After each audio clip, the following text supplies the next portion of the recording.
Orlando, Florida. I've been with the company since 1995 and have had an amazing career. I'd say the last 5 years getting to work with Marvel, especially with Dan Fields. We've done a lot of great things together. Disney, Marvel Day at Sea especially. This is our second year. Very, very fortunate to have come back and create some one-of-a-kind experiences.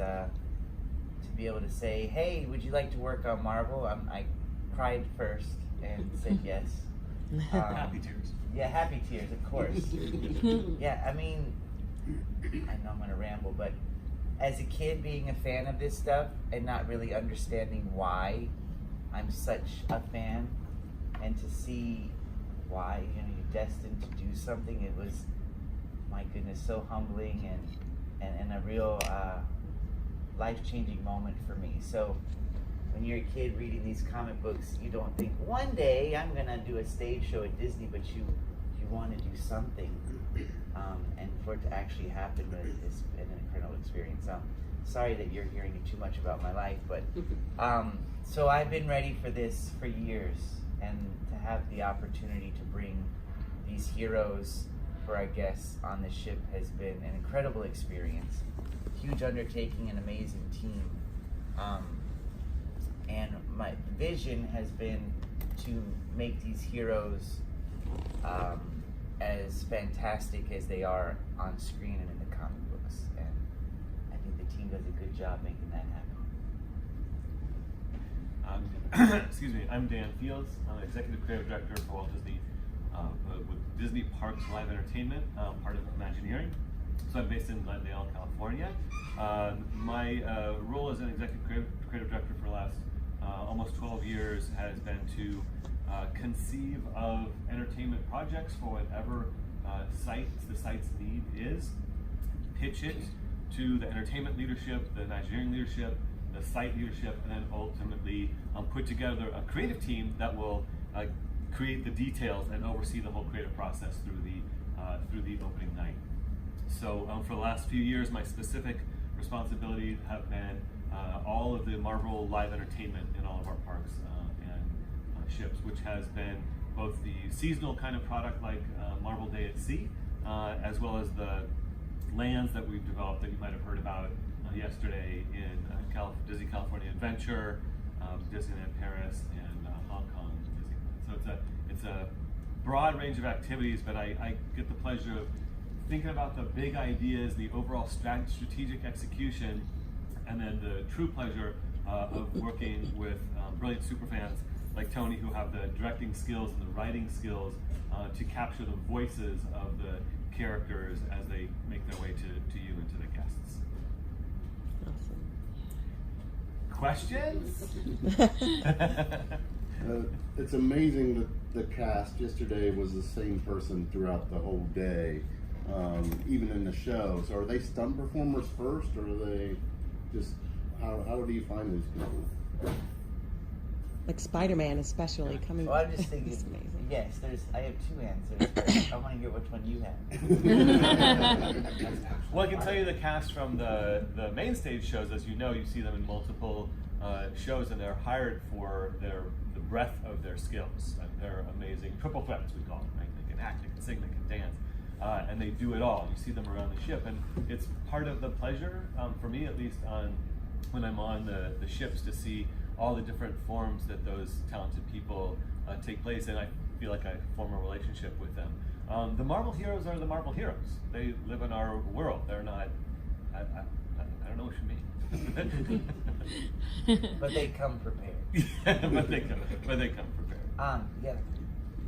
So it's a lot of work, and I'm so glad that they look, like I said,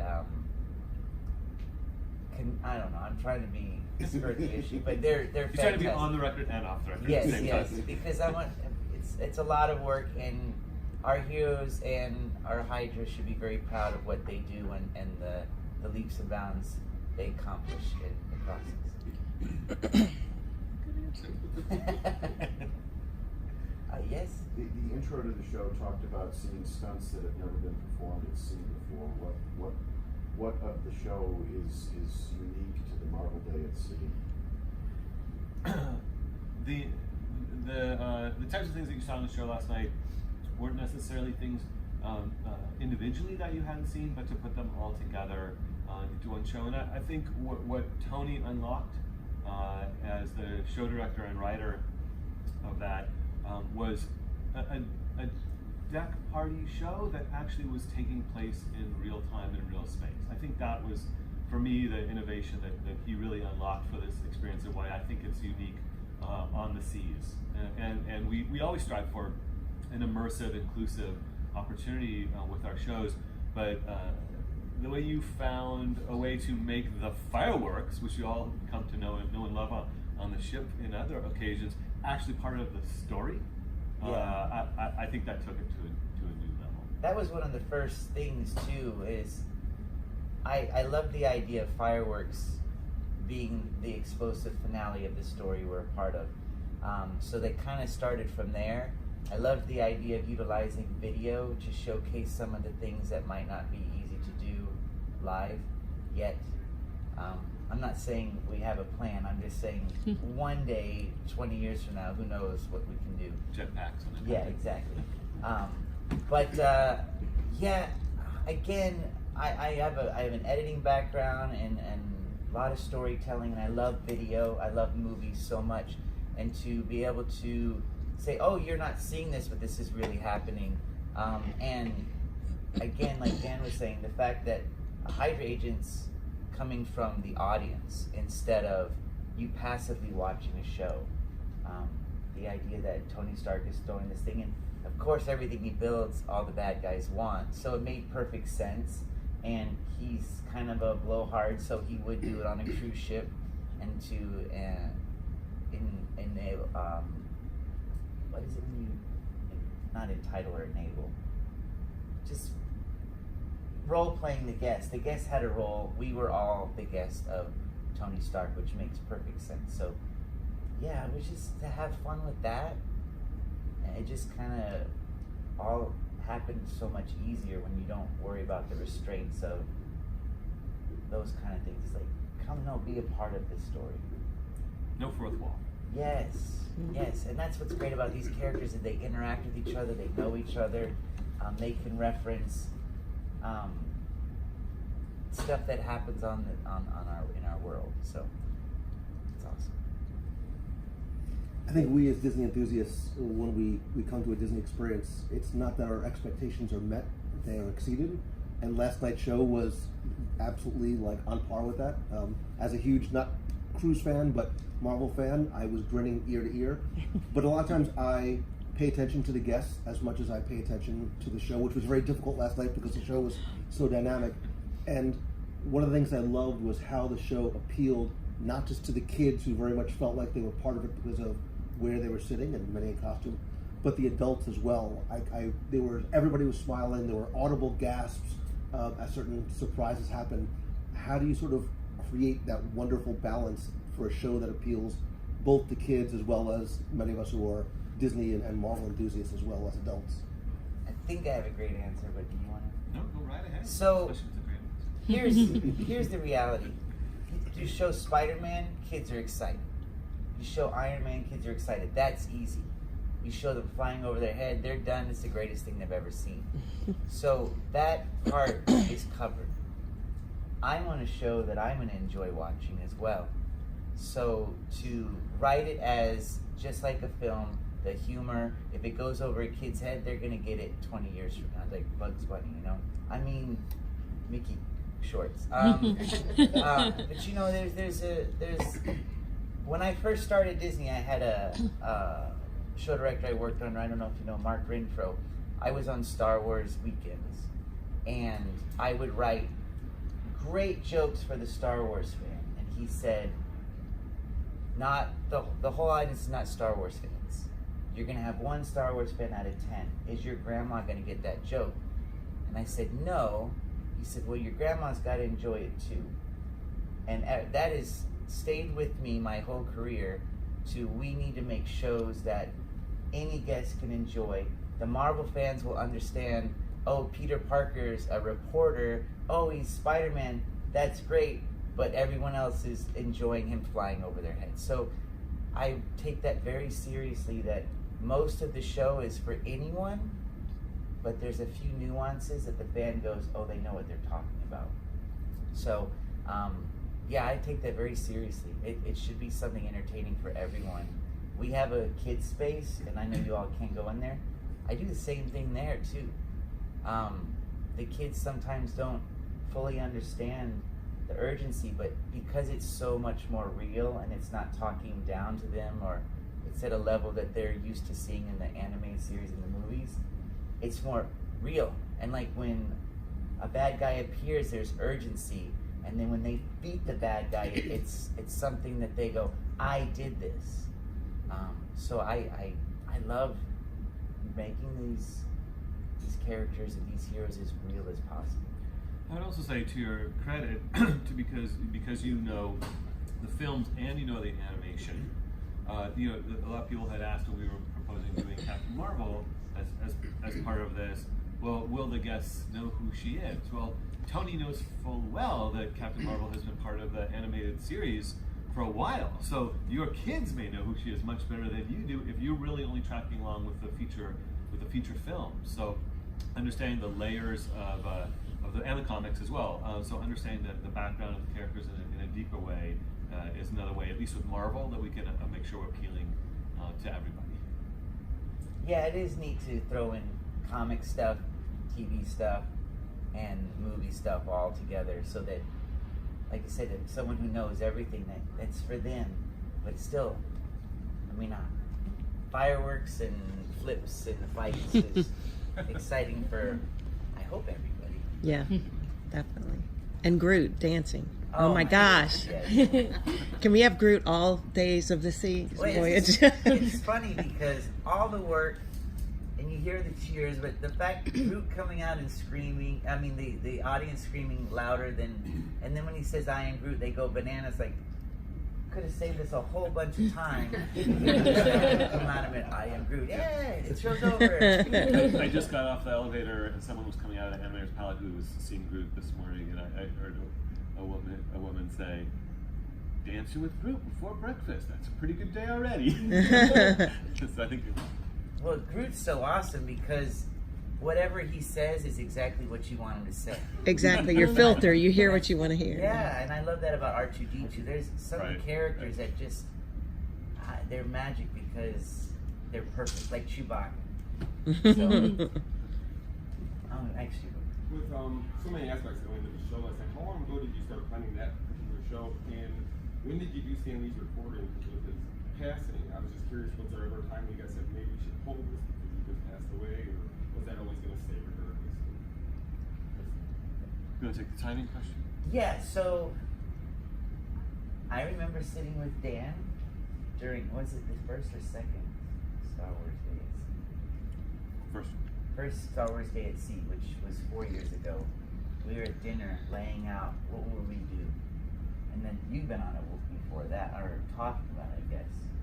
But, so yeah, it's a lot of conversations and what if, and let's do it, and having a team, especially Disney Cruise Line, who says, yes, let's do it, let's bring these characters on. I mean, Captain America was first introduced on this ship in 2013. I got to be a part of that. So I love that Cruise Line is like, let's continue to bring these characters to life. Also, I mean, I would say it's a little easier here based on rules. Yeah, I mean, it helps that the venue is defined. You know, we know a lot about the template for the kind of thing we're doing. I'd say soup to nuts, it was probably a year from being asked to develop something to our first guest last year, in October of 17, seeing it in New York. And then on the Stan Lee question, you know, that was for the original show, so that was before he had passed away or was ailing. Actually, was still making a lot of appearances, even at 95, 94 at that point.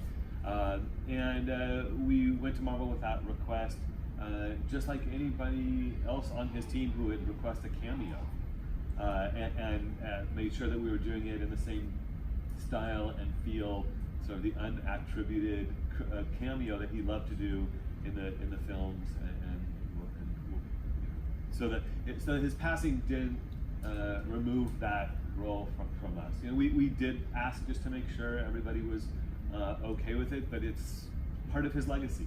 So it's, if the show is still going in the same way that movie will play with his cameos and all those other films, hopefully he'll continue part of this.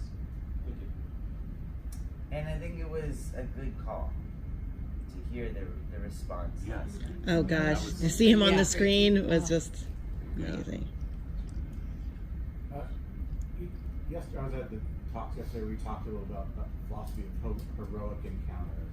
And as Lou was saying, as a Disney fan, I'm used to the fantasy or yesteryear, not used to today and in the world. So, how are you working in the parks and on the ship at making that transition for guests in the spaces and also with the characters?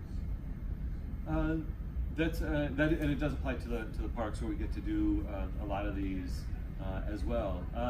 It's making sure that there is a narrative, which is a standard Disney holds up for any product, whether it's Marvel or Disney or Pixar, so that you're entering as full experience as possible. So we call them heroic encounters as much to remind ourselves to aspire to that as to try to change anyone's perception of what is a fairly known format for it. But I'll give you an example of Summer of Heroes when we opened. That was the season around Mission Breakout, Guardians of the Galaxy Mission Breakout in Disney California Adventure. Instead of just having Black Widow come from backstage and stand in front of a bush, we created an Avengers themed vehicle for her. So she walked down the street before this powerful vehicle that helped underscore her power in our environment. So it didn't matter that we were in 1930s Hollywood. In the theming around her, her story came with her and became the backdrop for her and a bunch of little girls to take their photos or their documentation moment with her. So we did the same thing recently with Black Panther, created an environment for him in Disney California Adventure that was a Wakandan outreach center. So there was a little bit of the kinds of things you would see in the film with his sister, and a royal place for him where it was appropriate to meet the T'Challa King, part of his personality. And even if the experience is the same for you to queue up and get your photo, hopefully the dialogue was also in the present tense as well, based on his story as much as your experience in the park. I love that much thought is put into it. I mean, and the stories that are given to us allow, again, because they live in our world, it allow for us to tie things that you are familiar with. Because as you know, a lot of guests aren't familiar with these characters. I don't know how many of you are familiar or not familiar. I mean, just to be able to introduce them in a way that, I remember seeing that trailer, or I saw one of those movies. It's exactly how I remember it being. But I think, to your point, the fact that that's how much care we take with all of our IP that's why I love working for this company and having these resources. Any last questions? Chip? Do you ever see us having a full cruise all about Marvel or a cruise all about Star Wars? Instead of just one day, just the entire cruise, you're just immersed in Marvel or Star Wars. We are always looking for unique opportunities. There's no plans, but we're always thinking about great ideas, and who knows, maybe. But what I think is we're still Disney, and to create an experience that everyone can enjoy and still have those days specific. I mean, I think, yes, we could do that, but to be able to do it for a longer period of time so more people can experience, and also to bring Disney fans in and introduce them to Marvel, and then go, and then they leave fans, I think it is a greater experience, but I'm sure I'm saying the wrong answer. That's great. We'll ride. We dream big. Especially with entertainment, where we can really stretch our wings. So we always try to think of new ways to do it. But I also spent a lot of time with Tony thinking about the heroic qualities of these characters and how they link to some of our Disney stories. We're really, early on, for some people, it's hard to imagine how Marvel and Disney link together. But when you think about the Guardians of the Galaxy as a Disney story, well, it's really a story about a group of people who defy expectations. Well, that's what Moana does, right? Like we're trying to find those heroic qualities as a bridge to our guests and our guests' children, and Marvel's certainly a part of that.